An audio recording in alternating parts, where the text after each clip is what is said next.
సార్వత్రిక ఎన్నికల ఫలితాలు జూన్ 4వ తేదీన విడుదల కాబోతున్నటువంటి నేపథ్యంలో కేంద్రంలో ఈసారి మళ్ళీ భారతీయ జనతా పార్టీ అలాగే ఎన్డీఏ కూటమి గనక అధికారంలోకి వస్తే ఆంధ్రప్రదేశ్ నుంచి ఎవరెవరికి కేంద్ర మంత్రి పదవులు రాబోతున్నాయి అనేది ఇప్పుడు సర్వత్రా చర్చనీయాంశంగా మారినటువంటి నేపథ్యంలో కొంతమంది ఏమో పవన్ కళ్యాణ్ గారికి లోకేష్ గారికి కేంద్ర మంత్రి పదవులు రాబోతున్నాయి అంటూ చెప్తున్నటువంటి నేపథ్యంలో అసలు ఎన్డీఏ కూటమి గనక అధికారంలోకి వస్తే ఆంధ్రప్రదేశ్ నుంచి ఈసారి నిజంగా కేంద్ర మంత్రులుగా అవకాశం వస్తుందా రాదా, ఒకవేళ అవకాశం వస్తే ఎవరెవరి పేర్లు ఉండే అవకాశం ఉంది అనే అంశానికి సంబంధించి మనతో మాట్లాడేందుకు ప్రముఖ రాజకీయ విశ్లేషకులు ప్రముఖ సీనియర్ జర్నలిస్ట్ సిఎస్ రావు గారు మనతో ఉన్నారు. ఆయనతో మాట్లాడదాం.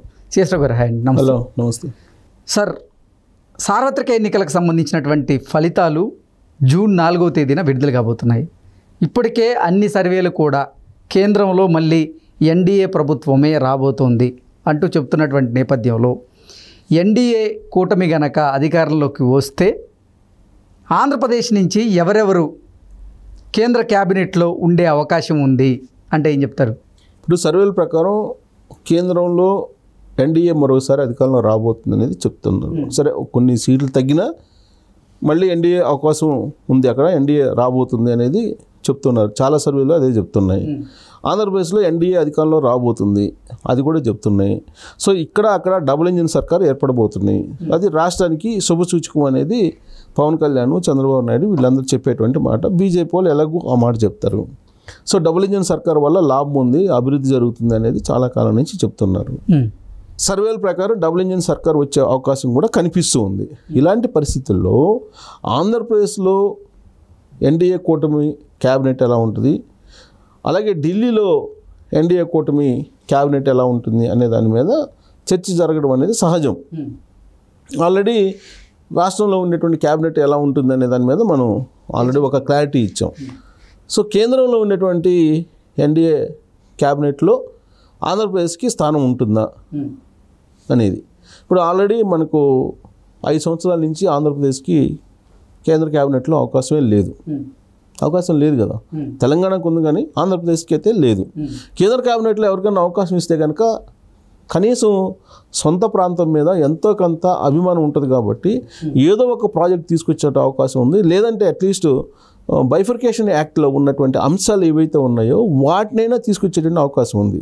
ఇప్పుడు దాని ప్రకారం కూడా డిమాండ్ చేసి తీసుకొచ్చుకునేటువంటి పరిస్థితి లేకుండా గత 5 సంవత్సరాల నుంచి ఉంది.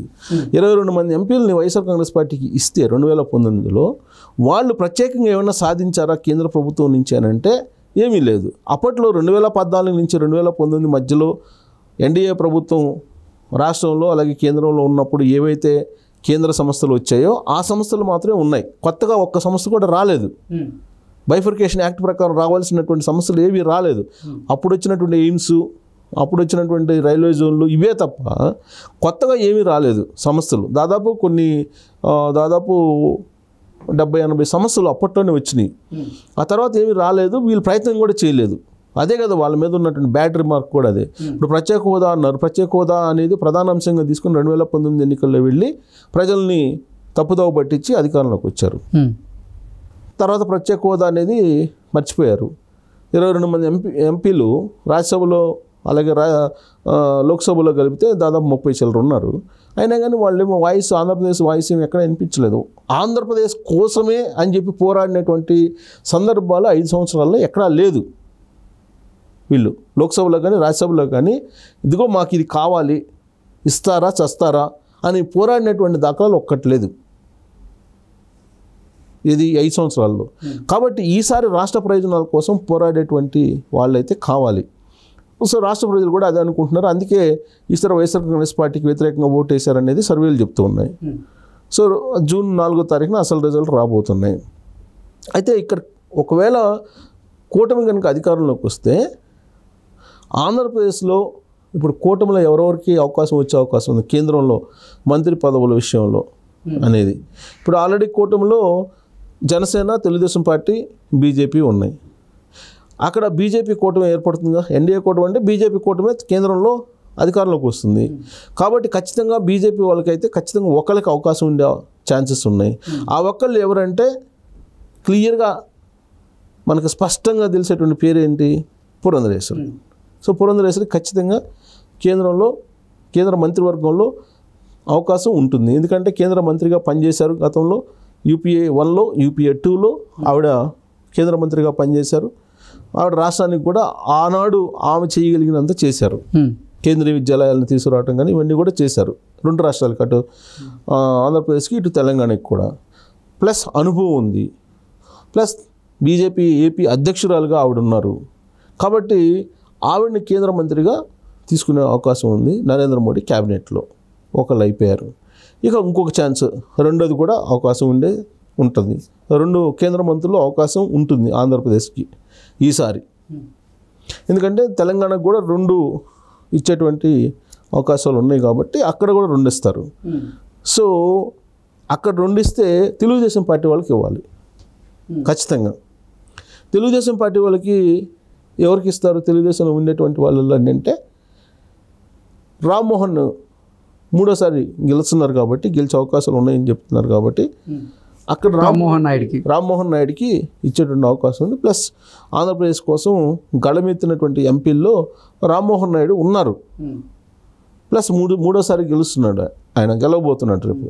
కాబట్టి రామ్మోహన్ నాయుడికి అవకాశం ఉంటుంది కేంద్ర మంత్రిగా ఈసారి అనేది కూడా వినిపిస్తుంది. కాబట్టి ఇద్దరు కేంద్ర మంత్రులు అయ్యేటువంటి అవకాశం ఉంది. వాస్తవంగా ఇప్పుడు బీజేపీ మొత్తం ఎంపీ స్థానాలు 6 చోట్ల పోటీ చేసింది కూటమి తరఫు నుంచి.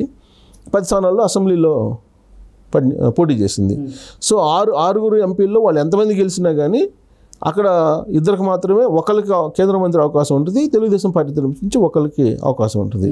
అట్ ద సేమ్ టైం రాష్ట్ర క్యాబినెట్లో కూడా బీజేపీకి అవకాశం ఇస్తారు. 10 మందిలో మరి ఒకళ్ళిద్దరనే గెలుస్తారు కదా.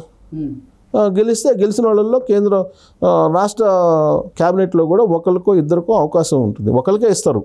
బీజేపీ నుంచి ఒకరికి, జనసేన నుంచి ఒకరికి వచ్చేటువంటి అవకాశం ఉంది మంత్రి పదవులు. లేదంటే జనసేనకు 2 వచ్చే అవకాశం ఉంటుంది. సో ఆ ఈక్వేషన్లో ఉంటుంది. మొత్తం 25 మంది రాష్ట్ర క్యాబినెట్లో మ్యాక్సిమం. ఆ 25లో 2 జనసేనకి వెళ్తాయి, ఒకటేమో బీజేపీకి వెళ్తాయి. సో బీజేపీకి వెళ్ళినప్పుడు బీజేపీ తరఫు నుంచి ఎవరు అనేది ఆ రోజున ఉండేటువంటి ప్రాంతీయ ఈక్వేషన్స్ ఇవన్నీ చూసుకొని ఇచ్చేటువంటి అవకాశం ఉంది. జనసేనకి పవన్ కళ్యాణ్ ఎవరు చెప్తే వాళ్ళకి ఇస్తారు. ఎలాగో పవన్ కళ్యాణ్ ఒకళ్ళు ఎలాగో మినిస్టర్ అవుతారు, ఇంకొకళ్ళు ఆయన సూచించినటువంటి వాళ్ళకి ఇస్తారు. సో ఇలా కేంద్రంలో రాష్ట్రంలో క్యాబినెట్ కూర్పు ఉండేటువంటి అవకాశం ఉంది. అంటే కొన్ని ఛానల్స్లో ఈ మధ్య కాలంలో ఒక డిబేట్ కూడా పెట్టారు, మనం చూసాం, కొన్ని వార్తలు కూడా వచ్చాయి. పవన్ కళ్యాణ్ పిఠాపురం అసెంబ్లీ నియోజకవర్గం నుంచి కనుక గెలిస్తే ఆయన ఇక్కడ ఉండరు, కేంద్ర మంత్రి పదవిలో ఉంటారు అంటూ కూడా కొన్ని వార్తలు వచ్చాయి. పవన్ కళ్యాణ్ నిజంగా ఇక్కడ రాష్ట్ర క్యాబినెట్లో ఉండే అవకాశం ఉందా, లేదంటే సెంట్రల్ క్యాబినెట్లో ఉండే అవకాశం ఉందా అంటే ఏం చెప్తారు? సో రాబోయే పరిణామాలు ఎలాగైనా టర్న్ అవ్వచ్చు. ఇప్పుడు సినారియోని మనం విశ్లేషించుకున్నాం. రాబోయేటువంటి రోజుల్లో ఒకవేళ కేంద్రంలోకి వెళ్ళాలి, కేంద్ర మంత్రి పదవుల్లోకి తీసుకోవాలి, కేంద్రంలోకి వెళ్ళాలి అనుకుంటే కనుక అప్పుడు రాజ్యసభ తీసుకొని వెళ్తారు. ఆల్రెడీ ఇక్కడ కూటమి తరపు నుంచి రాజ్యసభ ఈసారి నెంబర్ ఆఫ్ రాజ్యసభలు వస్తాయి కదా. సో రాజ్యసభ తీసుకొని రాజ్యసభకి వెళ్ళిపోయి పిఠాపురం ఖాళీ చేస్తారు అనుకోండి. అప్పుడు ఆ పిఠాపురంలో ఎలాగో మళ్ళీ వర్మ ఆల్రెడీ ఇప్పుడు త్యాగం చేశాడు కదా పవన్ కళ్యాణ్ కోసం, వర్మ మళ్ళీ పోటీ చేస్తారు అక్కడ. అప్పుడు ఆయన రాజ్యసభ తీసుకొని కేంద్ర మంత్రి తీసుకోవచ్చు. లేదా తెలుగుదేశం పార్టీ నుంచి ఒకవేళ లోకేష్ సేవలు కావాలనుకుంటే లోకేష్ కూడా వెళ్ళొచ్చు, కేంద్ర మంత్రి పదవిగా వెళ్ళొచ్చు. దానికి రాజ్యసభ ఉంది కదా, రాజ్యసభ తీసుకుని వెళ్ళిపోవచ్చు. దానికి ప్రత్యేకంగా మళ్ళీ ఎంపీ కావాలి, ఎంపీ స్థానం ఖాళీ అవ్వాలి, ఎంపీ స్థానం ఖాళీ అయితేనే కేంద్ర మంత్రి అనేది ఉండదు కదా. ఆ తర్వాత డబుల్ ఇంజిన్ సర్కార్ ఏర్పడిన తర్వాత ఎక్కడ ఏం అవసరం అనేది పరిణామాలను బట్టి మారిపోతూ ఉంటాయి. ఆ పరిణామాలకు తగ్గట్టుగా వీళ్ళు రాజకీయపరమైన నిర్ణయాలు తీసుకుంటారు. బట్ ఇప్పుడున్నటువంటి సినారియో ప్రకారం మాత్రం కేంద్ర మంత్రి పదవులు పురంధరేశ్వరికి అలాగే రామ్మోహన్కి వచ్చే అవకాశం ఉంది.